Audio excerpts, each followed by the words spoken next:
Magandang araw mga kaibigan. Bigyan natin ng reaction opinion itong post ng Philippine Star. Sabi dito, Cheese Escudero to preside over BP impeachment trial anew. Ano? Si Cheese Escudero. Acting Senate President Sherwin Gatchalian's bloc is studying the possibility of electing another senator to preside over the impeachment trial of Vice President Sara Duterte amid rumors that Senator Francis Escudero would get the job. Ang pagkakaalam ko kung ibase natin sa 1987 Constitution, ang Senado ang nabigyan ng mandato na mag-decide sa mga impeachment cases na may endorse ng Kamara sa kanila. Oh. So ang Senado mayroong Senate President. Kaya once na nag-convene ang impeachment court, automatic ang Senate President ang magiging presiding officer. Di ba ganun lang kasimple ang 1987 Constitution? Katulad din sa Supreme Court, may mga associate justices, mayroong Chief Justice. So kung nag-en banc sila, automatic ang mag-preside sa en banc ang Chief Justice. So, itong Gatchalian block, kung confident sila na talaga ang ruling majority, bakit kailangan pa nilang mag-elect ng isang presiding officer? Kung talagang Senate President na itong si Gatchalian, dapat siya na ang mag-preside. Bakit pinag-aaralan pa na mag-elect sila ng presiding officer?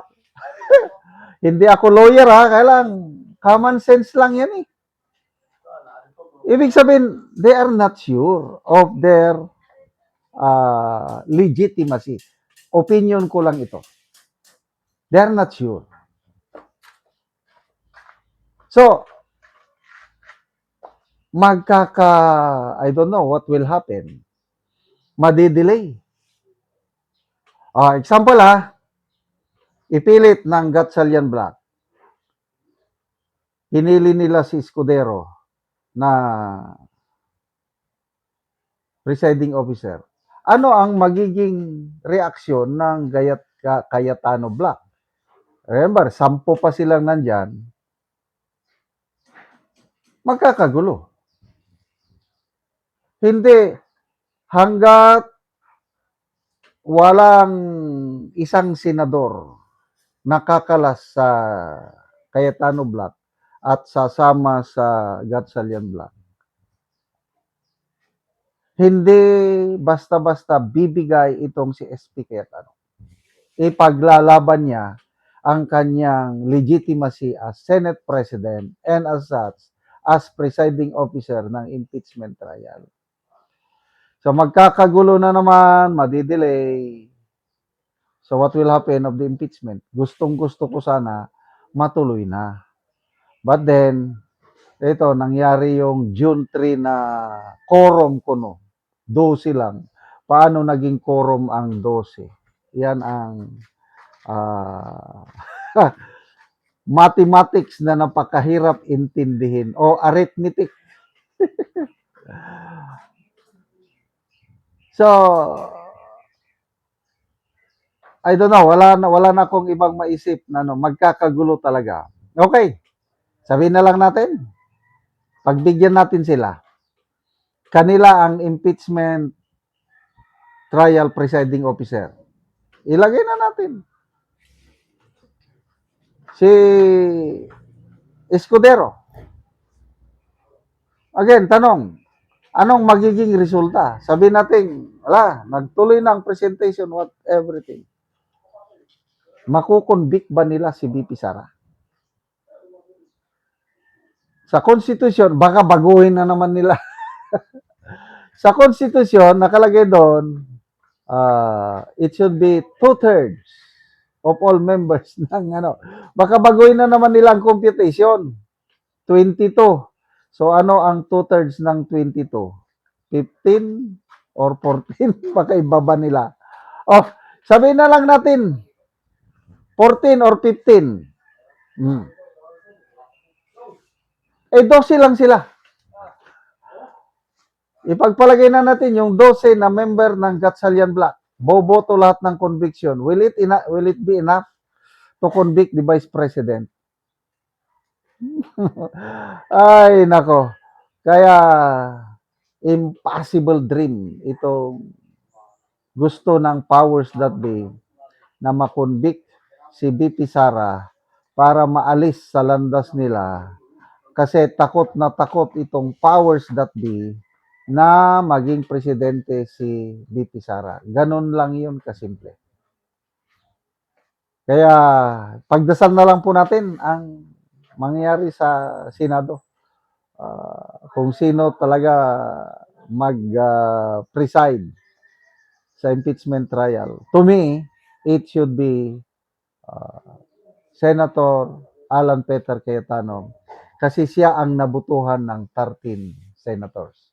All others, wala na yan. Hindi ko kinikilala. Yang Gatchalian Black na acting Senate President, hindi ko yan kinikilala. May survey ng Daily Tribune, tinanong mga respondents. Para ma-break ang deadlock sa Senado, sino ba, kung boboto kayo, sino ang iboboto nyo na Senate President?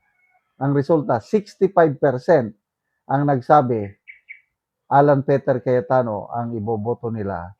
Only 20% ang nagsabing Gatchalian. And yung remaining 15% undecided. Kaya ang pulso ng taong bayan, SP Escudero, ang legitimate na Senate President.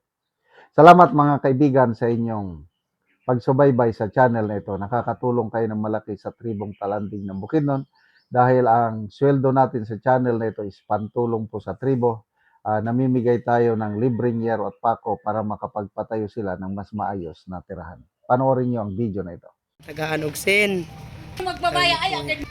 Salamat. Salamat sa kandin. Salamat ayo, sir. So muna ni ang balay ni Kuya sa natag sa yaha. So muna ni ang itsura sa ilang balay nga magkatuluan gyud sila tungod sa kuana kadugayon na. Ilang balay yo. Pila na ni katuig ya inyong balay? 12 years na ni siya. 12 years na. Oo. So, Sa 12 years, atong niaging tuig, nasunog ni siya muna yung ani ang kon ani. oo. Kiniwala na nako niya, narinig ni kay. Oo. Sa kulang mo na gito. Lagi so nasunugan mo. So karon makakuha na mo og balay kay natagaan naman mo gero. Oh, salamat kay sa kuan. Sa nagtabang sa Yero. Hinaot ko nga dagan pa mo matabangan nga mga kuan nanginahanglan sa inyo. Kaya namin kasing-kasing sa pagtapang sa mga kapusang prayer. So pila ka buok imong kuan niya, imong anak? Kuan 5, puro bay. So tanan na naga-eskwela. Oh, eskwela na tanan. So unsa nay grade? Ang isa ka anak na ako nag-eskwela sa USTP, diya sa Mirayon. Dahil sa Palayon, sa Buksok, sa Talakag. Duha ka college na ako. So Elementary o high school ang ban. oo, so kuan ra gyud biya ba ang imong pagpaningkamot? Unsa may imong trabaho ya? Panday ra ko niya ay harap ko maka-income kung naay ko panday pud sa ako. Oo. So kuan gyud medyo lisod gyud ang kinabuhi. So nasunugan pa mo inani pang itsura sa inyong balay nga dako na kayog mga buslot. Oo, so salamat kayo ya. Sige, salamat. God bless. Oo. So muna niyang itsura sa balay ilang kuya nga nasunugan sila.